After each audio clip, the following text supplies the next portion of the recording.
P100, yaitu satu bundel kopi asli penetapan sita dari Pengadilan Negeri Serang. Menimbang bahwa surat bukti tersebut adalah berupa fotokopi yang sudah diberi meterai yang cukup dan telah pula dicocokkan sesuai dengan aslinya, terkecuali untuk surat bukti T48 sampai dengan T60 adalah merupakan fotokopi dari fotokopi. Menimbang bahwa kuasa termohon mengajukan ahli di persidangan sebagai berikut. 1. Ahli Profesor Dr. Ibnu Nugroho SHMH. Tidak akan kami bacakan lagi. Menimbang bahwa terhadap keterangan ahli seperti di atas, oleh karena adanya keberatan dari pemohon, maka keterangan ahli tersebut tidak akan dipertimbangkan dalam pemeriksaan perkara ini. 2. Ahli Taufik Rahman SH LLM PhD di bawah sumpah pada pokoknya menerangkan sebagai berikut. Tidak akan kami bacakan lagi. Demikian juga bahwa terhadap keterangan ahli ini, oleh karena keberadaan ahli ditolak oleh pemohon, maka keterangan ahli tersebut juga tidak dipertimbangkan dalam perkara ini. 3. Ahli Dr. Ahmad Reddy SHMH MSc di bawah sumpah pada pokoknya menerangkan sebagai berikut. Tidak akan kami bacakan lagi.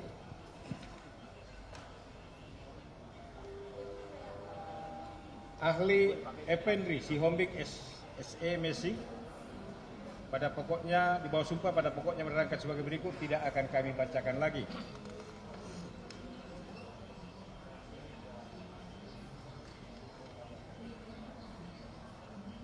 Kemudian ahli Profesor Dr. Agus Surono SHMH sebagai ahli pidana tidak hadir di persidangan, tetapi menyampaikan pendapat tertulis dan diserahkan kepada hakim peradilan yang pada pokoknya menerangkan sebagai berikut.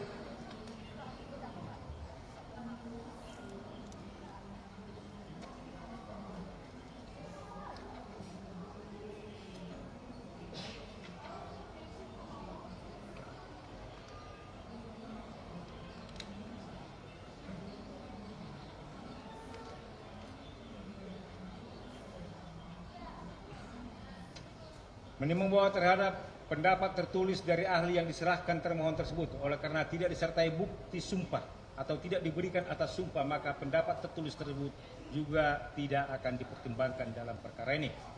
Menimbang bahwa kuasa pemohon dan kuasa termohon mengajukan kesimpulan secara tertulis masing-masing tanggal 25 November 2024 sebagaimana tersebut dalam berita acara persidangan ini. Menimbang bahwa selanjutnya para pihak tidak mengajukan sesuatu hal lagi di persidangan dan mohon putusan. Menimbang bahwa untuk menyingkat uraian putusan ini, maka segala sesuatu yang tertera dalam berita acara persidangan harus dianggap termuat dan merupakan bagian yang tidak terpisahkan dari putusan ini. Tentang pertimbangan hukumnya dalam provisi, menimbang bahwa pemohon dalam permohonannya memohon agar dijatuhkan putusan provisi, yaitu agar menyatakan demi hukum bahwa pemeriksaan permohonan pra-peradilan yang diajukan oleh pemohon harus diperiksa terlebih dahulu sebelum dilakukan pemeriksaan pokok perkara, sekalipun termohon sudah melimpahkan perkara APO ke Pengadilan Tindak Pidana Korupsi di Pengadilan Negeri Jakarta Pusat dan memerintahkan termohon demi hukum agar tidak melimpahkan berkas perkara ke pengadilan sebelum permohonan pra-peradilan APO diputus. Menimbang bahwa terhadap tuntutan provisi yang dimohonkan pemohon tersebut, hakim pra-peradilan berpendapat bahwa adanya pelimpahan pendaftaran pokok perkara di pengadilan pada saat pemeriksaan permohonan pra-peradilan didaftarkan atau pada saat perkara pra-peradilan sedang diperiksa telah ada ketentuan yang secara limitatif dan tegas mengaturnya sebagaimana diatur dalam pasal 82 ayat 1 huruf D KUHP, yaitu dalam hal suatu perkara sudah mulai diperiksa di pengadilan negeri sedangkan pemeriksaan mengenai permintaan kepada pra-peradilan belum selesai, maka permintaan tersebut gugur. Demikian juga SEMA nomor 5 tahun 2001 tentang rumusan kamar pidana yang mengatur bahwa dalam perkara tindak pidana sejak berkas perkara dilimpahkan dan diterima di pengadilan serta merta menggugurkan pemeriksaan pra-peradilan sebagaimana dimaksud dalam pasal 682 ayat 1 huruf D KUHP. Karena sejak dilimpahkan perkara pokok ke pengadilan, status tersangka beralih menjadi terdakwa. Status tahanannya beralih menjadi wewenang hakim. Dalam hal hakim pra-peradilan tetap memutus dan mengabulkan permohonan pemohon, putusan tersebut tidak menghentikan pemeriksaan pokok perkaranya. Menimbang bahwa selain daripada itu, senyatanya sampai saat ini pokok perkara yang dipersangkakan kepada pemohon belum dilimpahkan ke pengadilan, baik atas pengetahuan hakim melalui SIPP maupun tidak adanya bukti yang diajukan oleh termohon yang menyatakan bahwa perkara pokoknya telah dilimpahkan ke Pengadilan Negeri Jakarta Pusat. Menimbang berdasarkan alasan tersebut di atas, maka tuntutan provisi yang dimohonkan oleh pemohon tidak beralasan hukum sehingga haruslah dinyatakan ditolak. Tentang eksepsi, menimbang bahwa termohon dalam jawabannya mengajukan eksepsi sebagai berikut. 1. Permohonan pra-peradilan tidak sah karena tidak ditandatangani oleh pemohon maupun kuasanya dalam kurung cacat formil. Menimbang bahwa termohon dalam jawabannya menyatakan bahwa permohonan pra-peradilan yang diajukan oleh pemohon adalah tidak sah dan tidak mempunyai cacat formil karena tidak ditandatangani oleh pemohon atau kuasanya sehingga permohonan tersebut harus ditolak. Menimbang bahwa terhadap eksepsi termohon tersebut, setelah hakim pra-peradilan memperhatikan dan meneliti dengan seksama baik dari fisik asli yang ada dalam berkas permohonan maupun yang ada terupload dalam SPP Pengadilan Negeri Jakarta Selatan, ternyata permohonan pra-peradilan telah benar, lengkap ditandatangani oleh kuasa pemohon. Kekurangan lembaran akhir yang tersampaikan kepada termohon semata-mata adalah kehilapan atau kelalaian dari jurusita atau pengadilan semata ketika menyampaikan permohonan kepada termohon. Hal ini juga telah diklarifikasi pada saat persidangan. Menimbang berdasarkan uraian tersebut, maka eksepsi ini juga harus dinyatakan ditolak. 2. Petitum permohonan pra-peradilan tidak beralasan dan tidak jelas atau obscure libel. Menimbang bahwa termohon dalam eksepsinya menyatakan bahwa petitum permohonan pra-peradilan pada poin 6 yang menyatakan segala keputusan atau penetapan yang diterbitkan lebih lanjut oleh termohon yang berkaitan dengan penetapan tersangka atas pemohon adalah tidak sah dan tidak mengikat secara hukum, adalah tidak beralasan hukum dan tidak sah dalam kurung obscure libel karena tidak menjelaskan dasar hukum permohonannya tersebut. Sebab sebagaimana pertimbangan dalam putusan Mahkamah Konstitusi nomor 21 tanggal 28 April 2015 pada halaman 106 menyatakan bahwa namun demikian, perlindungan terhadap hak tersangka tidak kemudian diartikan bahwa tersangka tersebut tidak bersalah dan tidak menggugurkan dugaan adanya tindak pidana, sehingga tetap dapat dilakukan penyelidikan kembali sesuai dengan kaidah hukum yang berlaku secara ideal dan benar. Dimasukkannya keabsahan penetapan tersangka sebagai objek pranata peradilan adalah agar perlakuan terhadap seseorang dalam proses pidana memperhatikan tersangka sebagai manusia yang mempunyai harkat, martabat, dan kedudukan yang sama di hadapan hukum. Selanjutnya, sesuai dengan ketentuan pasal 82 ayat 2 dan ayat 3 KUHP telah diatur secara limitatif apa yang dapat dimuat dalam isi putusan hakim pra-peradilan. Oleh karena petitum seperti ini tidak jelas atau kabur, dan oleh karenanya harus ditolak setidak-tidaknya dinyatakan tidak dapat diterima. Menimbang bahwa terhadap eksepsi tersebut di atas, hakim pra-peradilan berpendapat bahwa eksepsi ini telah memasuki materi pokok perkara yang memerlukan pembuktian apakah petitum tersebut beralasan hukum atau tidak. Lebih-lebih, petitum dimaksud adalah hal yang dimohonkan yang kesemuanya itu digantungkan pada penilaian suatu bukti. Menimbang berdasarkan uraian pertimbangan di atas, maka eksepsi ini haruslah dinyatakan ditolak. Tentang pokok perkara, menimbang bahwa maksud dan tujuan permohonan pra-peradilan yang diajukan oleh pemohon adalah sebagaimana disebutkan di atas.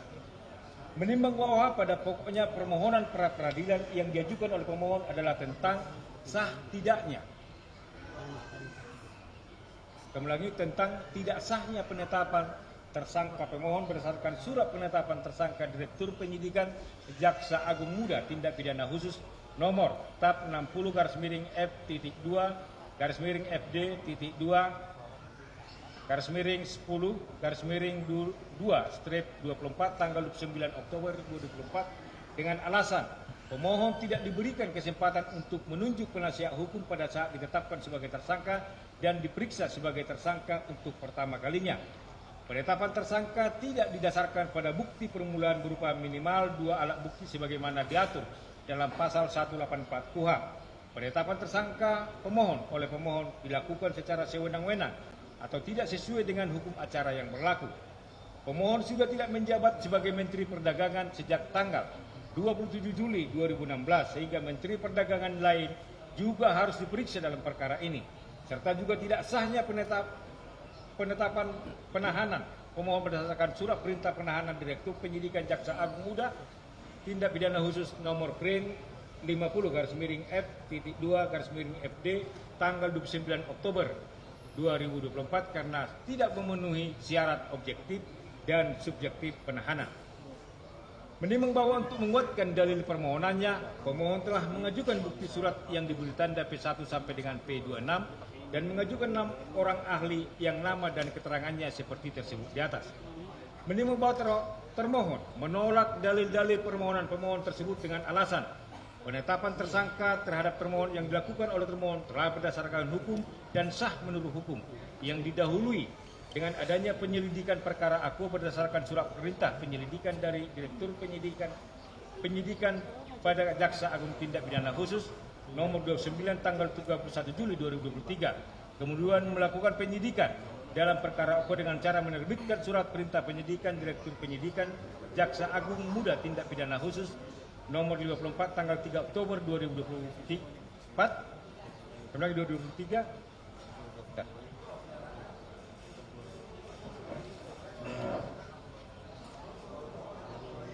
yang mana surat perintah penyidikan tersebut merupakan surat perintah penyidikan umum yang belum menyebutkan nama tersangkanya, dan dalam proses penyidikan perkara aku termohon selaku penyidik telah mendapatkan bukti permulaan yang tercukupi minimal 2 alat bukti, bahkan diperoleh 4 alat bukti berdasarkan pasal 184 KUHP yang didapatkan dari bukti keterangan saksi sebanyak 29 orang termasuk diantaranya pemohon yang sudah pernah diperiksa sebagai saksi sebelum ditetapkan sebagai tersangka, alat bukti keterangan ahli, alat bukti surat, dan alat bukti petunjuk maupun bukti elektronik berdasarkan pasal 26 Undang-Undang Nomor 31 Tahun 1999 junto Undang-Undang Nomor 20 Tahun 2001. Oleh karena itu selanjutnya termohon selaku penyidik melaksanakan proses penetapan tersangka dalam perkara aku.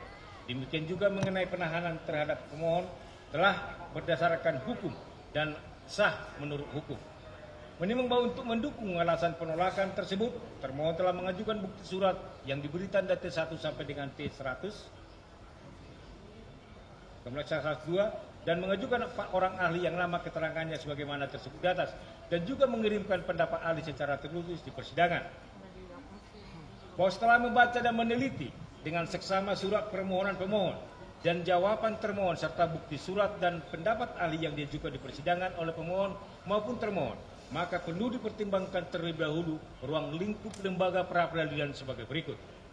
Menimbang bahwa berdasarkan pasal 1 angka 10 KUHP ditentukan bahwa pra-peradilan adalah wewenang pengadilan negeri untuk memeriksa dan memutus menurut cara yang diatur undang-undang tentang a. sah atau tidaknya suatu penangkapan dan atau penahanan atas permintaan tersangka atau keluarganya, b. sah atau tidaknya penghentian penyidikan atau penghentian penuntutan atas permintaan demi tegaknya hukum dan keadilan, c. permintaan ganti rugi dan rehabilitasi oleh tersangka atau keluarganya atau pihak lain atas kuasanya yang perkaranya tidak diajukan ke pengadilan.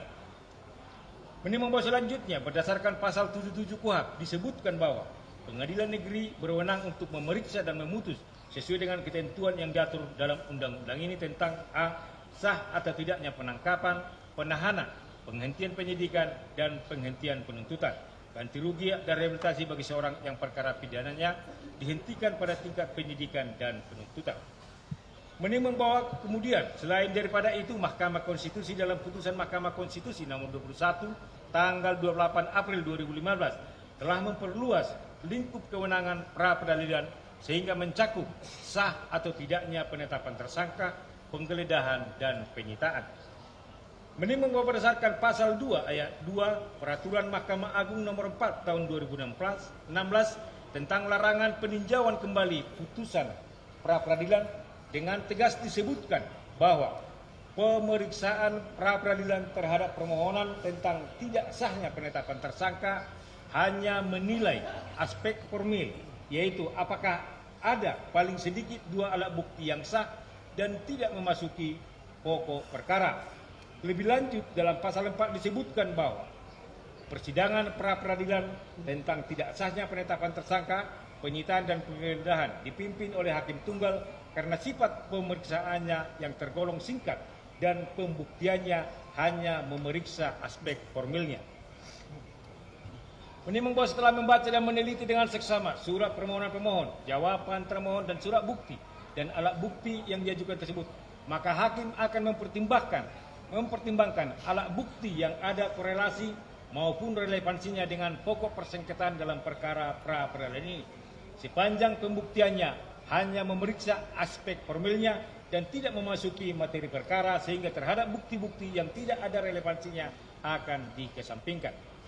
Menimbang bahwa pemohon dalam permohonannya pada pokoknya mendalilkan bahwa tidak sahnya penetapan tersangka pemohon berdasarkan surat penetapan tersangka Direktur Penyidikan Jaksa Agung Muda Tindak Pidana Khusus nomor 60 tanggal 29 Oktober 2004 dengan alasan pemohon tidak diberikan kesempatan untuk menunjuk penasihat hukum pada saat ditetapkan sebagai tersangka dan diperiksa sebagai tersangka untuk pertama kali.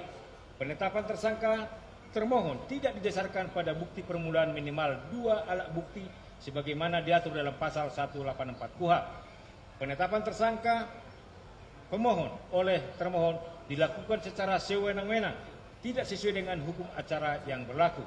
Pemohon sudah tidak menjabat lagi sebagai Menteri Perdagangan sejak tanggal 29 Juli 2016, sehingga Menteri Perdagangan lain harus diperiksa dalam perkara ini, serta juga tidak sahnya penahanan pemohon berdasarkan surat perintah penahanan Direktur Penyidikan Jaksa Agung Muda Tindak Pidana Khusus nomor PRIN 50 tanggal 29 Oktober 2024 karena tidak memenuhi syarat objektif dan syarat subjektif penahanan.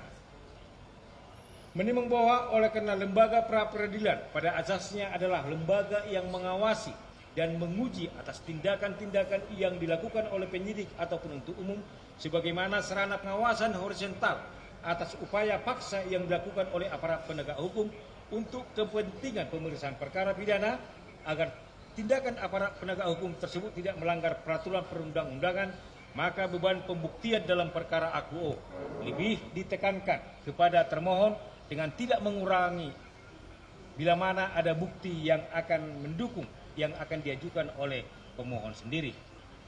Menimbang bahwa pemohon ditetapkan menjadi tersangka terkait dengan tindak pidana melanggar pasal 2 ayat 1 junto pasal 18 Undang-Undang Nomor 31 tahun 1999 tentang pemberantasan tindak pidana korupsi sebagaimana telah diubah dengan Undang-Undang Nomor 20 tahun 2001 tentang perubahan atas Undang-Undang Nomor 31 tahun 1999 tentang pemberantasan tindak pidana korupsi junto pasal 55 ayat 1 ke 1 KUHP subsidiar pasal 3 junto pasal 18 Undang-Undang Nomor 31 tahun 1999 tentang pemberantasan tindak pidana korupsi bagaimana telah diubah dengan Undang-Undang Nomor 20 tahun 2001 tentang perubahan atas Undang-Undang Nomor 31 tahun 1999 tentang pemberantasan tindak pidana korupsi junto pasal 55 ayat 1 ke 1 KUHP pidana. Ini membawa selanjutnya akan dipertimbangkan apakah penetapan tersangka terhadap diri pemohon oleh termohon telah sesuai dengan ketentuan perundang-undangan sebagai berikut. Menimbang berdasarkan pasal 1/14 Undang-Undang Republik Indonesia Nomor 8 tahun 81 tentang hukum acara menentukan bahwa tersangka adalah seorang yang karena perbuatannya atau keadaannya berdasarkan bukti permulaan patut diduga sebagai pelaku tindak pidana.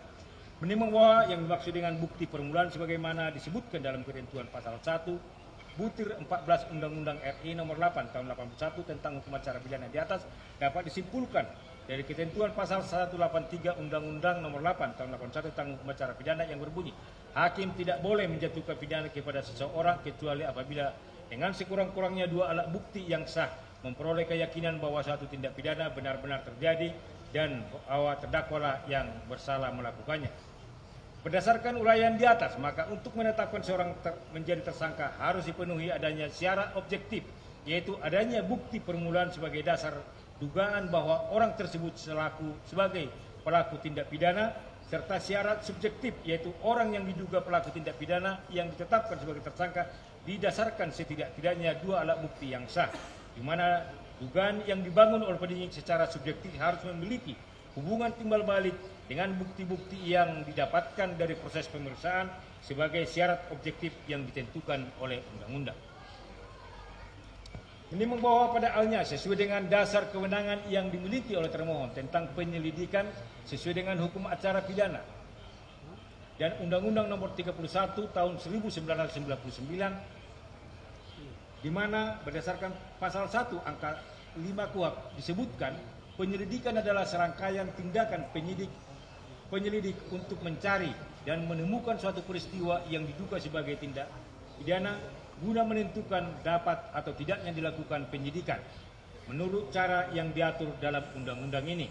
Dan berdasarkan surat bukti T1 oleh termohon telah dilakukan penyelidikan dalam perkara UO berdasarkan surat perintah penyelidikan dari Direktur Penyidikan pada Jaksa Agung Muda Tindak Pidana Khusus nomor PRIN-29 tanggal 31 Juli 2023. Setelah itu Direktur Penyidikan membuat laporan hasil penyelidikan nomor R-534A-FD.1-FD-09 tanggal 1 September 2003 kepada Jaksa Agung Muda Tindak Pidana Khusus sebagai mana tersebut dalam surat bukti T2.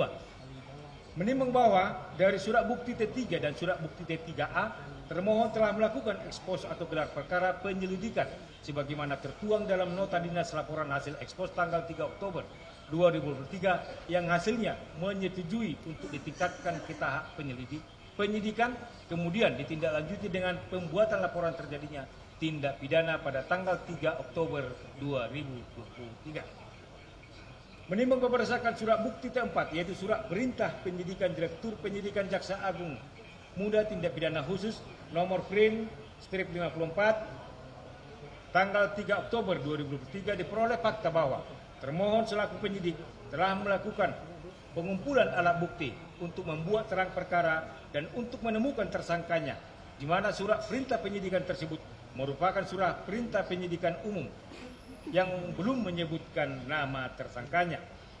Menimbang bahwa menindaklanjuti surat perintah penyidikan Direktur Penyidikan Jaksa Agung Muda Tindak Pidana Khusus nomor 54 tersebut yang belum menyebutkan nama tersangkanya, maka termohon telah mengirimkan surat pemberitahuan dimulainya penyidikan atau SPDP perkara tindak pidana korupsi tanggal 3 Oktober 2003 kepada penuntut umum dan kepada Komisi Pemberantasan Korupsi yang berdasarkan nota dinas pemberitahuan dimulainya penyidikan perkara tindak pidana korupsi dari Direktur Penyidikan selaku penyidik kepada Direktur Penuntutan selaku penuntut umum nomor R-593 tanggal 3 Oktober 2003 bukti T5.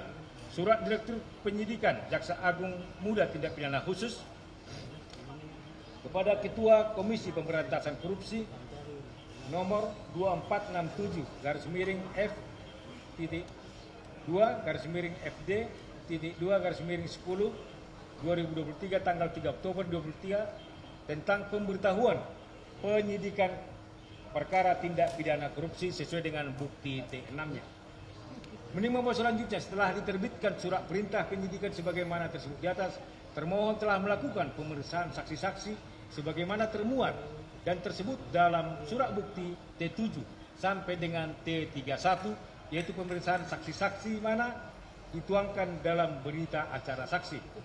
Menimbang bahwa selain daripada itu, termohon juga telah melakukan pemeriksaan kepada pemohon sebagai saksi sebagaimana tersebut dalam surat bukti T32 sampai dengan T35. Pemeriksaan pemohon sebagai saksi tersebut juga telah dituangkan dalam berita acara pemeriksaan saksi. Menimbang bahwa selain memeriksa saksi-saksi sebagaimana direken di atas, termohon juga telah melakukan pemeriksaan terhadap ahli sebagaimana tersebut dalam surat bukti T38, T41, dan T44 dan juga telah menemukan bukti surat sebagaimana tersebut dalam surat bukti T48 sampai dengan T60.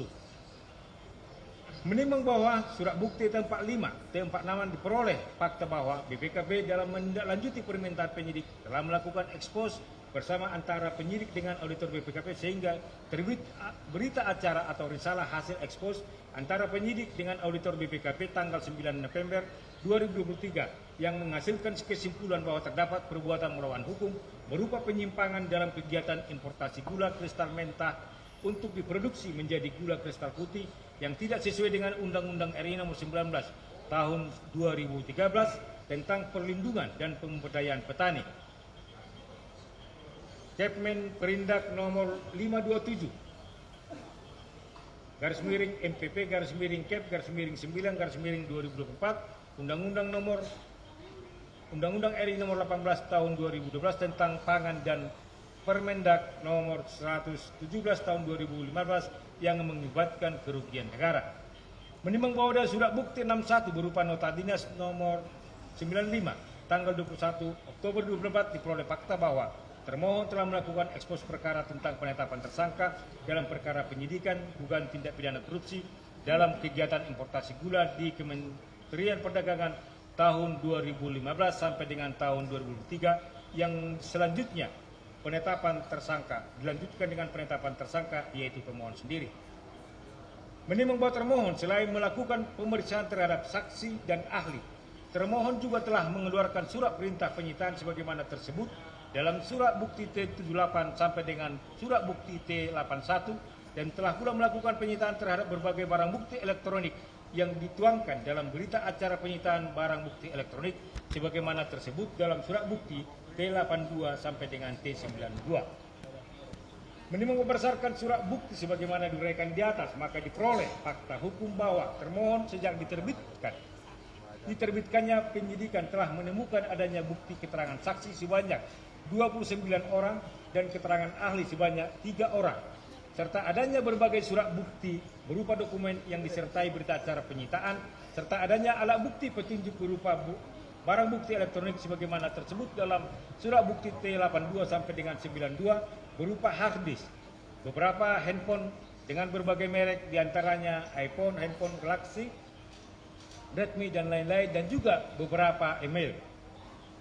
Menimbang bahwa selanjutnya akan dipertimbangkan apakah bukti berupa keterangan saksi tersebut ada hubungannya dengan yang dilaporkan terhadap tersangka atau tidak, dan juga akan dipertimbangkan apakah alat bukti berupa surat tersebut telah dilakukan penyitaan secara sah menurut hukum sehingga dapat dikategorikan sebagai bukti yang sah dalam perkara ini sebagai berikut.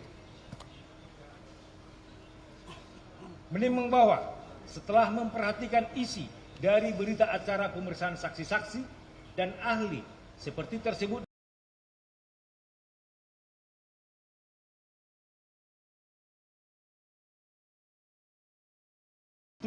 sampai surat bukti T31 dan surat bukti di mana dengan tidak menilai acara dimaksud, namun kesemuanya berkaitan dengan adanya dugaan tindak pidana yang disangkakan kepada pemohon.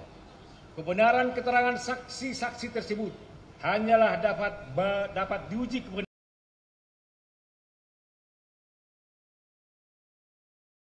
hingga hakim pra-peradilan tidak sepenuhnya menyatakan bahwa hakim pra-peradilan berwenang dan harus menilai benar tidaknya isi kesaksian dari para saksi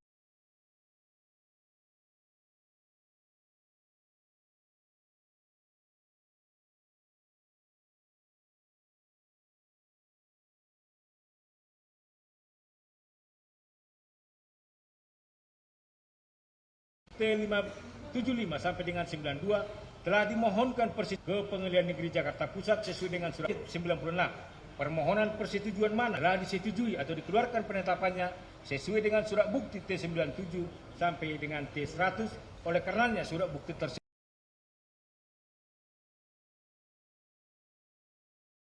membawa sesuai dengan surat bukti T3, T34 dan surat bukti T35 diperoleh fakta bahwa sebelum ditetapkan sebagai termohon sebelum ditetapkan sebagai tersangka telah diperiksa dalam kapasitasnya sebagai saksi sehingga telah memenuhi isi putusan Mahkamah Konstitusi nomor 21 yang mensyaratkan bahwa sebelum seseorang ditetapkan sebagai tersangka haruslah terlebih dahulu diperiksa sebagai saksi dalam tahap penyidikan. Menimbang bahwa berdasarkan seluruh uraian pertimbangan di atas, ternyata termohon telah berhasil mengumpulkan minimal 2 alat bukti, yaitu berupa keterangan saksi, bukti surat, keterangan ahli dan petunjuk. Namun sampai sejauh mana kebenaran material dari alat bukti tersebut bukanlah merupakan kewenangan dari lembaga pra-peradilan sebagaimana diuraikan di atas. Maka atas dasar pertimbangan tersebut, Hakim pra-peradilan berpendapat surat perintah penetapan tersangka terhadap termohon oleh termohon telah memenuhi bukti permulaan, bahkan didukung oleh lebih dari 2 alat bukti yang sah. Oleh karenanya adalah sah dan sudah berdasarkan hukum segala keputusan atau penetapan tersangka atas diri pemohon atau termohon. Menimbang bahwa setelah mempelajari bukti surat yang diajukan oleh pemohon, khususnya surat bukti P.1 tentang data Badan Statistik Indonesia tentang produksi dan konsumsi gula nasional tahun 2016, surat bukti P82 tentang data Pusat Kajian Anggaran Badan Keahlian Sekretariat Jenderal DPR RI, Jurnal Buletin Anggaran Pendapatan Belanja APBN, surat bukti 8.3 tentang mimpi manis swasembada gula Indonesia, surat bukti P.8 tentang daftar menteri dan jumlah impor Menteri Perdagangan, surat bukti P20 tentang neraca tahunan gula kristal putih tahun 2009 sampai 2001, surat bukti P21 tentang jurnal gula Nusantara Sugar Crop Januari 2015, surat bukti P22 tentang jurnal gula Nusantara Sugar 2022, surat bukti 23 tentang Sugar Annual Jakarta tahun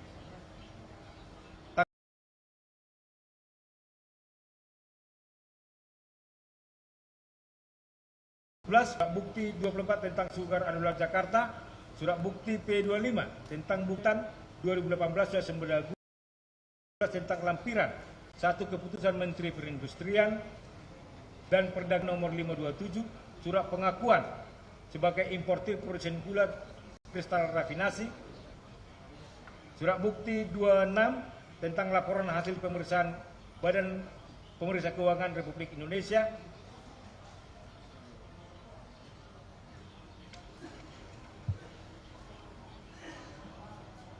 dan seterusnya.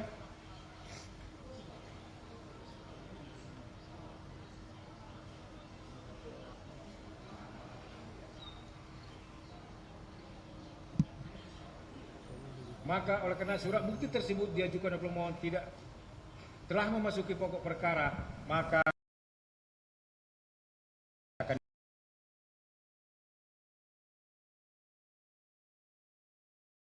keterangan ahli ekonomi Dr. Antoni, produksi GKP dilakukan oleh dengan GKP, yaitu menjaga agar harga gula putih tidak menjadi beban masyarakat dan melindungi petani agar mereka tidak mengalami kerugian. Namun pada faktanya produksi gula kristal tidak pernah mencukupi kebutuhan masyarakat.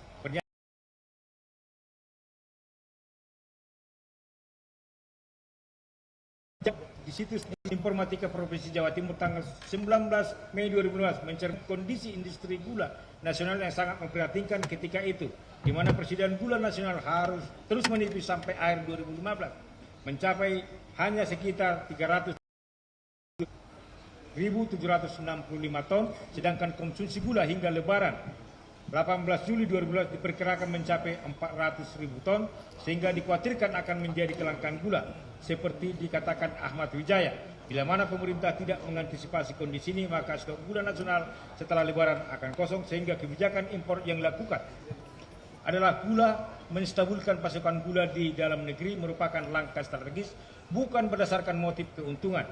Dan juga dari keterangan ahli pangan Profesor Dr. Insinyur Dwi Andreas Santosa MS,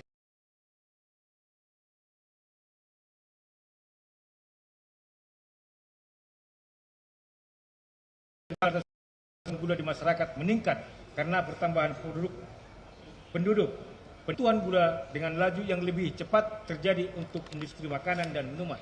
Bahwa ahli mengatakan 70% dari kebutuhan gula nasional baik untuk rafinasi produksi makanan dan konsumsi, hampir 70% harus dipenuhi melalui impor.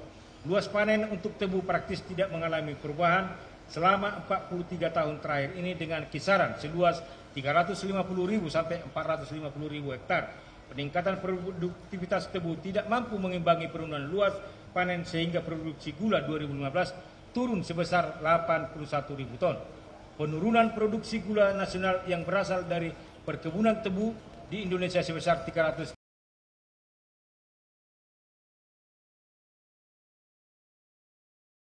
selama periode 2 mengatakan Indonesia sah dengan impor gula. Importasi tersebut pada umumnya dilakukan oleh pabrik industri GKF.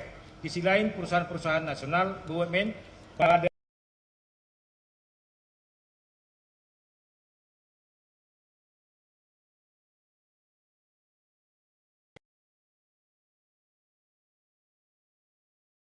tersebut yang harus dipertimbangkan pokok perkara sehingga tidak perlu dipertimbangkan dalam pra peradilan ini. Menimbang terhadap dalil pemohon yang menyatakan penetapan tersangka tidak sah karena tidak dinasa hukum pada saat ditetapkan sebagai tersangka dan diperiksa sebagai tersangka untuk pertama kalinya. Menurut hakim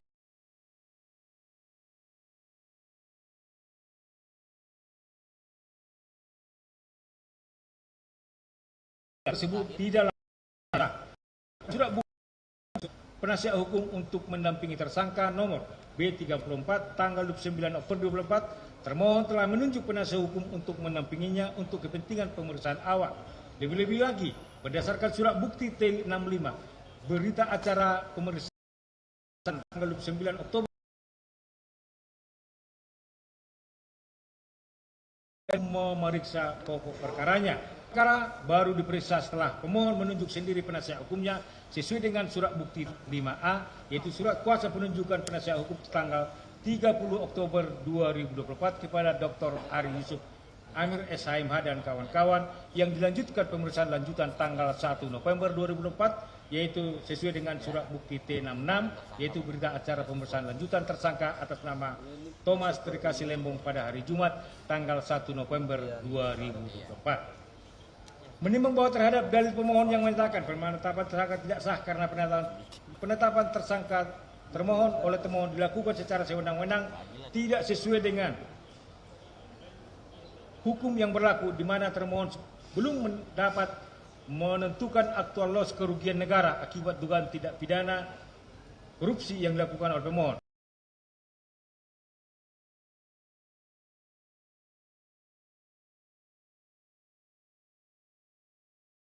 Peradilan dengan adanya putusan Mahkamah Konstitusi nomor 44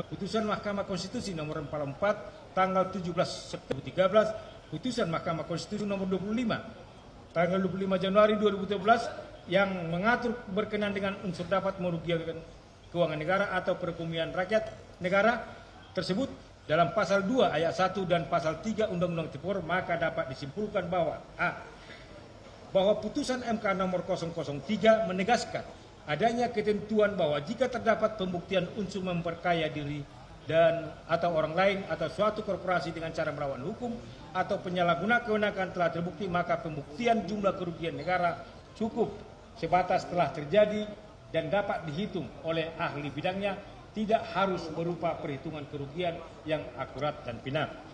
B. Putusan Mahkamah Konstitusi nomor 31 tanggal 23 Oktober 2012 menegaskan bahwa adanya ketentuan bahwa dalam rangka pembuktian suatu tindak pidana korupsi, penyidik bukan hanya dapat berkoordinasi dengan BPKB dan BPK, melainkan dapat juga berkoordinasi dengan instansi lain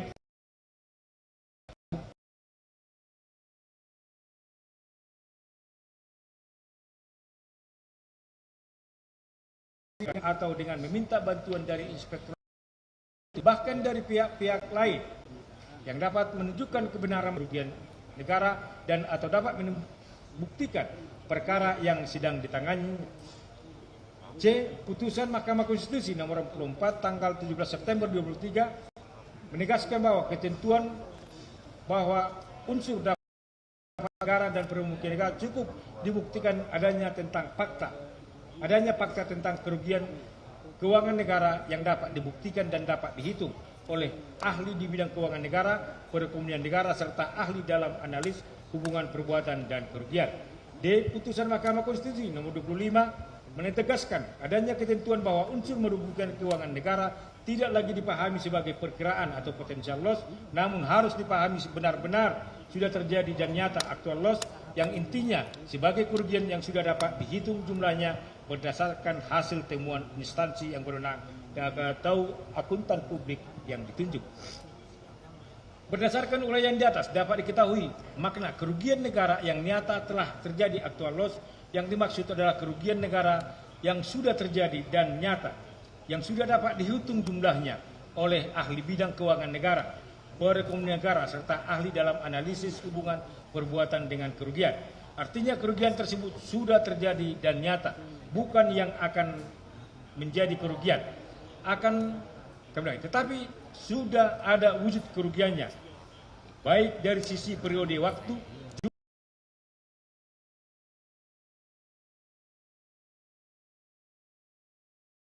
sehingga ketika dihitung variabel sudah dapat dihitung pastinya. Minimal berdasarkan uraian negara tidak diharuskan adanya bukti formal terlebih dahulu berupa perhitungan kerugian negara yang final atau pasti oleh lembaga tertentu dan cukup dinyatakan adanya kerugian nyata atau terjadi atau loss yang dapat dihitung, sebab perhitungan kerugian demikian tidak akan menjadi pasti dan final sampai dengan diuji di persidangan oleh majelis hakim pokok perkara. Jadi perhitungan oleh ahli semata-mata hanya menjadi dasar pembuktian di sidang pengadilan sampai majelis hakim memutuskan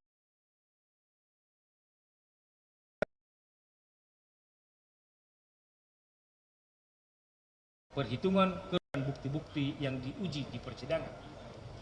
Menimbang bahwa sekalipun risalah ekspos perkara dengan dugaan tindak pidana korupsi importasi gula sebagaimana disebutkan dalam bukti T46 bukan merupakan bukti perhitungan kerugian negara, akan tetapi setidaknya memberi petunjuk dari hasil gelar perkara tersebut adanya kerugian negara yang timbul dari kegiatan importasi gula kristal mentah untuk diproduksi menjadi gula kristal putih. Lebih-lebih dalam dugaan tindak pidana korupsi tidak ada satu aturan pun yang mensyaratkan bahwa harus adanya perhitungan kerugian negara sebelum seseorang ditetapkan sebagai minimal 2 alat bukti yang disebutkan dalam pasal 184 KUHP. Oleh karenanya, Hakim pra-peradilan tidak sependapat dengan pendapat ahli Dr. Hairul Huda SHMH yang mengatakan dalam tindak pidana korupsi bukti awal yang harus dimiliki untuk bisa dikatakan memenuhi unsur pasal 2 dan pasal 3 adalah hasil audit investigasi dari auditor negara yang menyatakan telah adanya kerugian keuangan negara yang nyata dan pasti jumlahnya. Hasil audit itulah yang menentukan baru kemudian dicari apakah ada perbuatan yang memperkaya diri sendiri, orang lain atau suatu korporasi atau tidak.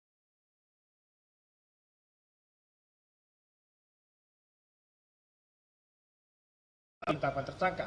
Belum adanya hasil audit itu menyebabkan penetapan tersangka prematur, penetapan tersangka tidak sesuai dengan menimbang bahwa dari dalil pemohon yang menyatakan bahwa Kementerian Perdagangan telah diaudit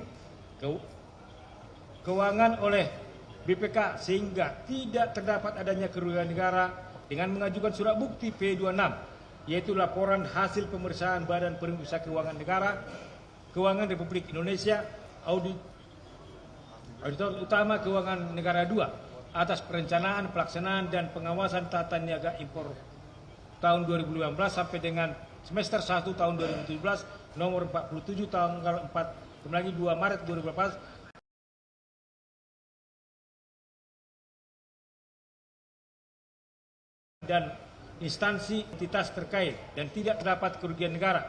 Menurut Hakim pra-peradilan, pemeriksaan tetap dapat dilakukan sebagaimana pendapat ahli Effendi Sihombing Mesik. Apabila telah dilakukan general audit oleh BPK kemudian dilakukan audit PKKPN, maka bukan berarti general audit dari BPK langsung menyatakan tidak berlaku, akan tetapi tetap dipakai BPKN-nya.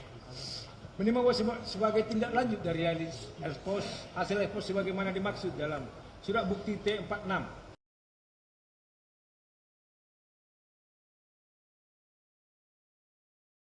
dengan surat bukti 47 berupa surat tugas untuk melakukan audit perhitungan kerugian negara. Saat ini masih dilakukan perhitungan kerugian negara.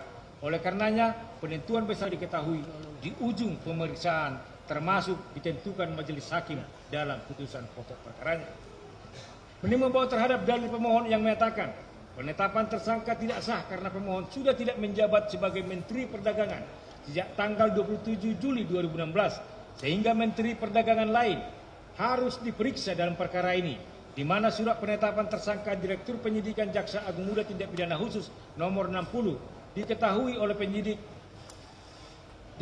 objek penyidikan perkara adalah dugaan tindak pidana korupsi dalam kegiatan importasi gula di Kementerian Perdagangan yang terjadi tahun 2015 sampai dengan tahun 2023. Sedang pemohon dilantik dan menjabat sebagai Menteri Perdagangan sejak tanggal 12 Agustus 2012 sampai dengan 27 Juli 2016. Sehingga Menteri Perdagangan sebelum pemohon, yaitu Rahmat Gobel yang menjabat tanggal 27 Oktober 2014 sampai dengan 27 Oktober 2015. Menteri Perdagangan setelah pemohon, yaitu Enggar Tiarso Lukita 2016 sampai 2019, Agus Suparmanto 2019 sampai 2020, Muhammad Lupi 2020 sampai 2022, dan Zulkifli Hasan 2022 harus ikut juga diperiksa.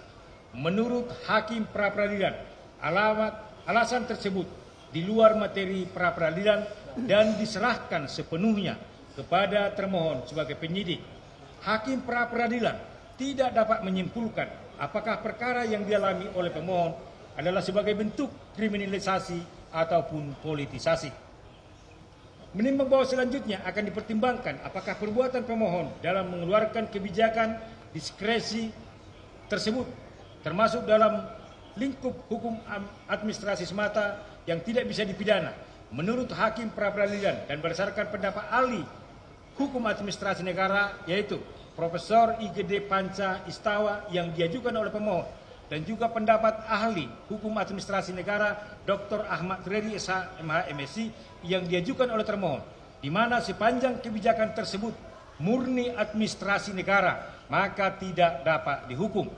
Namun bila mana kebijakan tersebut bersinggungan dengan hukum lain dan dilakukan melampaui wewenangnya, mencampur-adukkan wewenang serta bertindak sewenang-wenang sebagaimana diatur dalam Undang-Undang Nomor 30 Tahun 2014, maka hal tersebut dilarang oleh undang-undang. Dan untuk mengetahui adanya penyimpangan pemberlakuan kebijakan dimaksud, apakah dilakukan secara sewenang-wenang, melawan hukum atau bertentangan dengan hukum lain, hal tersebut baru diketahui melalui proses pemeriksaan pokok perkara dan bukan dalam lembaga pra-peradilan ini. Menimbang bahwa proses pra-peradilan ini bukanlah akhir dari segalanya dari perjalanan pemeriksaan pemohon, karena pemohon masih diberikan kesempatan untuk membantah, membuktikan apa yang dilakukan dan apa yang tidak dilakukan, lebih-lebih jika dalam mengeluarkan kebijakan tersebut tidak bertentangan dan melawan hukum. Menimbang bahwa terhadap SPDP yang dipermasalahkan oleh pemohon yang menyatakan bahwa SPDP tersebut diberikan kepada pemohon melebihi 7 hari sebagaimana ditentukan dalam putusan Mahkamah Konstitusi nomor 130 akan dipertimbangkan sebagai berikut. Menimbang berdasarkan surat bukti T62, yaitu surat penetapan tersangka dari Direktur Penyidikan Jaksa Agung Muda Tindak Pidana Khusus nomor 60 tanggal 29 Oktober 2024 atas nama tersangka Thomas Trika Silembong, diperoleh fakta hukum bahwa pemohon ditetapkan oleh termohon pada tanggal 29 Oktober 2024. Menimbang bahwa berdasarkan surat bukti T67, yaitu surat Direktur Penyidikan Jaksa Agung Muda Tindak Pidana Khusus pemohon nomor R3163 F-2 2024 tanggal 9 Oktober 2024 perihal pemberitahuan penyidikan perkara tindak pidana korupsi atas nama Thomas Trika Silembong, dan berdasarkan surat bukti T68, yaitu surat pemberitahuan penyidikan perkara tindak pidana korupsi nomor R3163 kepada tersangka Thomas Trika Silembong berdasarkan bukti tanda terima tanggal 1 November. Menimbang dari bukti T62 dan 67 tersebut diperoleh fakta hukum bahwa pemberitahuan SPDP masih dalam tenggang waktu sebagaimana putusan MKRI nomor 130, yaitu 3 hari dan bukan melebihi 7 hari seperti yang didalilkan oleh pemohon. perhitungan yang melebihi 7 hari yang disampaikan oleh pemohon tersebut semestinya tidak dihitung sejak adanya surat perintah penyidikan Pring 83A tanggal 15 Oktober 2024 atau Sprindik 15 Oktober 2024 yang SPDP-nya pada KPK dan penuntut umum karena SPDP tersebut belum menyebutkan siapa tersangkanya. Menimbang bahwa selanjutnya terhadap penahanan yang dipermasalahkan oleh pemohon yang menyatakan penahanan pemohon tidak didasarkan pada alasan yang sah menurut hukum atau tidak memenuhi syarat subjektif maupun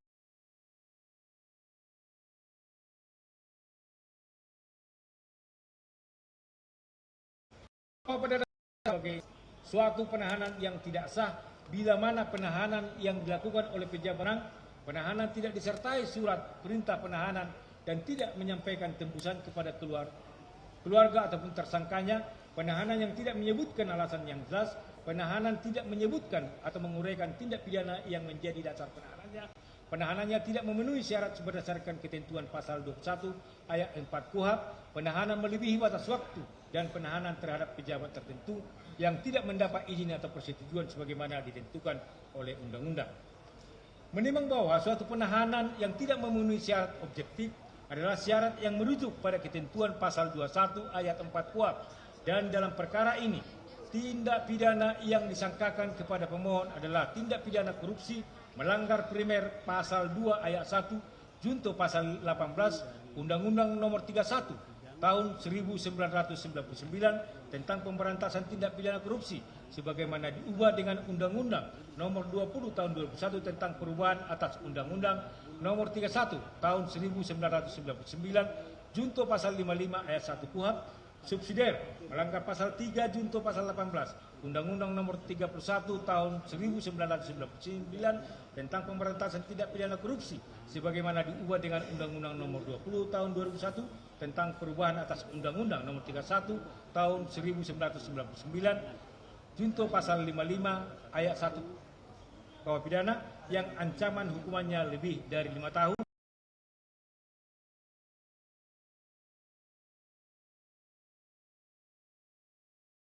yang ditentukan. Menimbang bahwa suatu penahanan yang tidak memenuhi syarat subjektif adalah syarat yang ada kekhawatiran pada tersangka akan melarikan diri. Kesemuanya ini digantungkan pada pandangan dan penilaian penyidik yang menahannya, sekalipun sesungguhnya kekhawatiran tersebut di sisi lain tidak mungkin lagi dilakukan oleh tersangka. Menimbang bahwa setelah juga memperhatikan surat bukti T72 yaitu surat perintah penahanan dan telah diberitahukan kepada tersangka atau keluarganya. T73 yaitu berita acara pelaksanaan penahanan, surat bukti T75 yaitu surat perpanjangan penahanan yang juga telah diberitahukan kepada tersangka atau keluarganya, sehingga secara administrasi telah dipenuhi oleh termohon di mana penahanan dilakukan oleh pejabat yang berwenang. Penahanan disertai surat perintah penahanan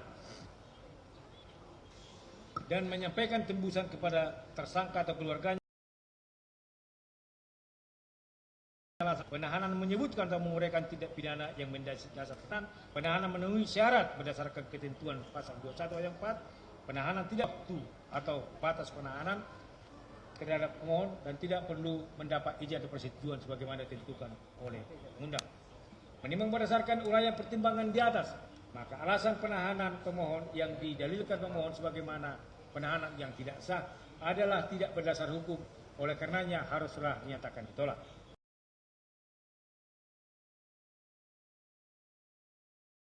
Di atas, bahwa tindakan yang dilakukan berdasarkan ketentuan yang maka alasan-alasan permohonan peradilan yang diajukan oleh pemohon tidaklah beralasan hukum dan oleh karena itu patut untuk ditolak. Dan oleh karena permohonan tersebut ditolak, maka alat bukti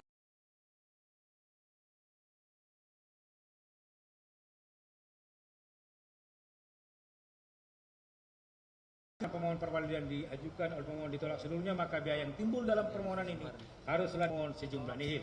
Mengingat pasal 77 Undang-Undang Perma Nomor 4 Tahun 2016 serta peraturan perundang-undangan lain yang berkenaan dengan perkara ini mengadili dalam provisi menolak tuntutan provisi yang diajukan oleh pemohon untuk seluruhnya. Tentang eksepsi, menolak eksepsi termohon untuk seluruhnya. Tentang pokok perkara, 1. Menolak permohonan pra-peradilan pemohon untuk seluruhnya. 2. Membebankan biaya perkara kepada pemohon sejumlah nihil.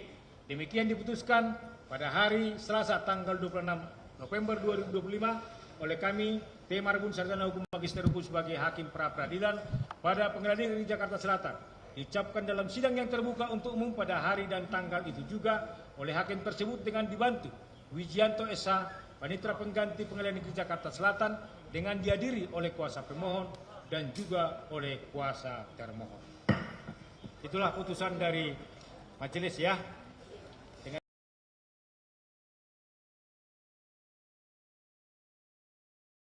hari ini telah selesai.